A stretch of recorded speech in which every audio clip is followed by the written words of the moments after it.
A liberdade acadêmica, que é o nosso tema inicial, é trazido aqui porque é um problema com o qual os coordenadores se defrontam com frequência.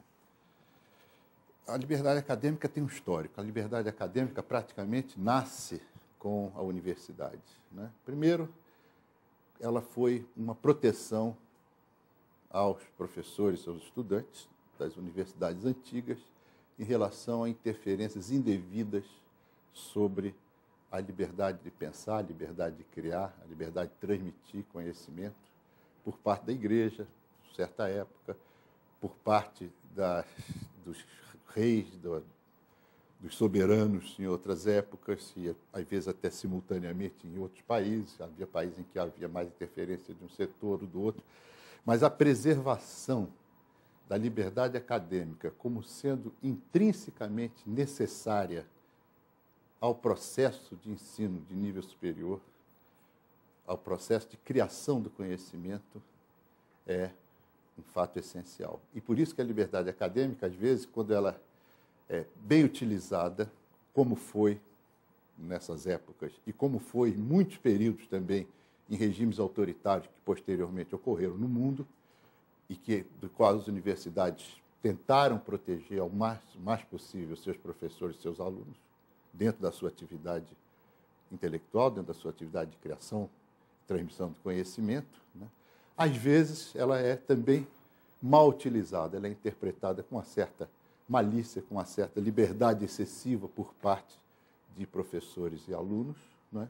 E essa postura, muitas vezes, dificulta um coordenador de curso, um chefe de departamento, um diretor de faculdade tomar medidas, porque ele fica angustiado se ele não está violando a liberdade acadêmica, se uma atitude, às vezes, de tentar organizar alguma coisa ou exigir alguma disciplina não vai violar a criatividade, não vai violar a imaginação das pessoas, não vai limitar e burocratizar os processos de criação.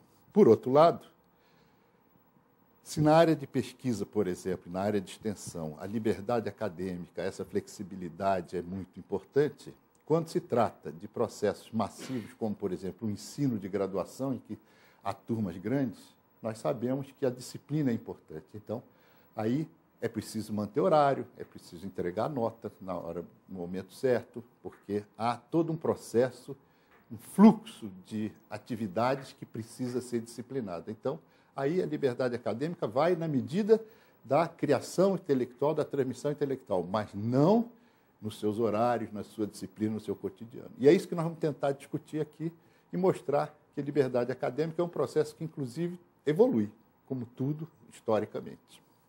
Então, vamos começar com a questão da liberdade acadêmica e como ela hoje interfere e participa ainda, fundamentalmente, da vida dos gestores.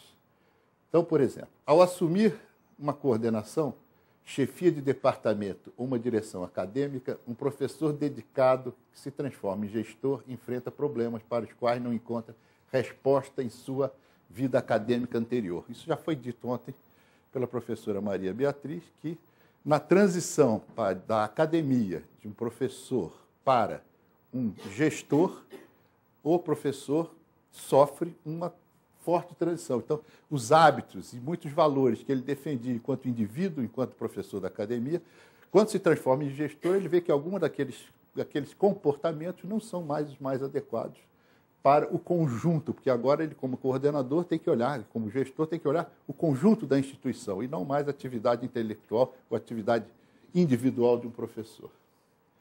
Como professor, ele sempre defendeu a liberdade de cátedra. Liberdade de cátedra no sentido da liberdade de apresentar os conceitos, de pensar independentemente, sem repressão. Como um aspecto da liberdade acadêmica, essencial para que o docente possa ser inovador no ensino, criar novos conhecimentos e se manifestar com liberdade. Manifestar com liberdade quer dizer não ter medo de opinar, não ter medo de apresentar novas ideias, né? A ideia da liberdade acadêmica é intrinsecamente unida à concepção de ensino superior, como eu já disse, porque ela implica em espaço e tempo indispensáveis para a criação intelectual. A criação intelectual exige um certo, vamos dizer assim, um ócio produtivo, né?